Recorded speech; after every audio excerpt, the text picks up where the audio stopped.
মসজিদে যেতে দেই, কি করি?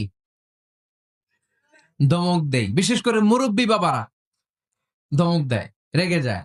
সব মুরব্বীরা না, সব মুরব্বীদেরকে আমি এক পাল্লায় মাপছি না। মুরব্বী বাজানেরা যারা আছেন, বাচ্চাদেরকে মসজিদ থেকে তাড়িয়ে দিয়েন না, ধমক দিয়েন না। আজকে যে ধমক দিয়ে তাড়ায় দিছেন, আর আসবে না, ঠিক কিনা? আর আসবে না। একবার যদি তিক্ত অভিজ্ঞতা নিয়ে একটা ছোট্ট সোনামণি মসজিদ থেকে বের হয়ে যায়, তারে আর কোনোদিন মসজিদ মুখী করা যাবে না।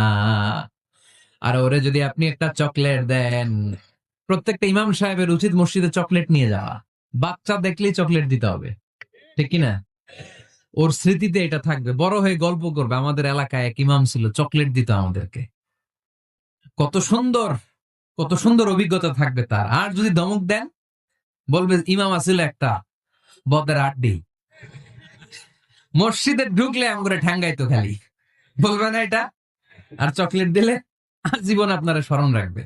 এজন্য বাচ্চাদেরকে কখনো মসজিদ থেকে তাড়িয়ে দেয়া যাবে। মসজিদে নববীতে যদি বাচ্চা ঢুকতে পারে, আমাদের মসজিদে কি সমস্যা? তুরস্ক একটা দেশ আছে, নাম শুনছেন?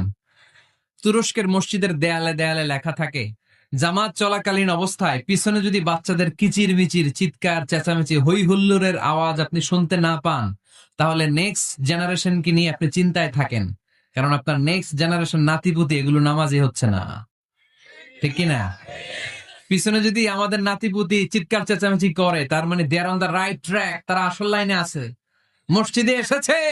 যদিও আজকে দুষ্টামি করে, সময়ের বিবর্তনে, কালের আবর্তনে বয়সটা একটু বড় হলেই ও বুঝে যাবে এখানে দুষ্টামি করা যায় না, এখানে ইবাদত করতে হয় একজনের, তিনি কে? কিন্তু ওকে আসার সুযোগটা তো দিতে হবে। আপনি যদি